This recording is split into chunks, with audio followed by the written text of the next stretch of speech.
Kinywa cha mwenye haki unena hekima. Ina maana ukipewa haki yako kama mwanamke kwenye mahusiano yako, unakuwa na hekima. Na wewe mwanaume ukipewa haki kwenye mahusiano ya mwanamke wako, unajawa na hekima. Ukiona kwamba hekima haipo, unajua kwamba haki pia haipo kwenye mahusiano yako. Ukiona ukorofi umekuwa mingi kwa mwanamke au kwa mwanaume, unajua kuna sehemu mmoja wenu amedhulumiwa haki ya mahusiano au haki ya hali ambayo mpo kwenye maisha yenu. Kwa hiyo jiombeeni sana na mjenge tabia ya kujenga mahusiano yenye afya ili mpate furaha kwenye mahusiano yenu. Dalili za tahadhari kwenye mahusiano: ukiona haya mara kwa mara, kuwa makini.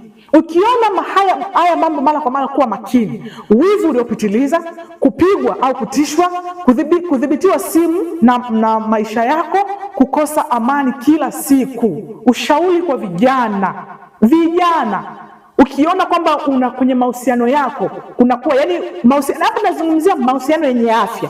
Haya yote nilizozungumza mahusiano yenye afya, lakini kuna dalili za hatari.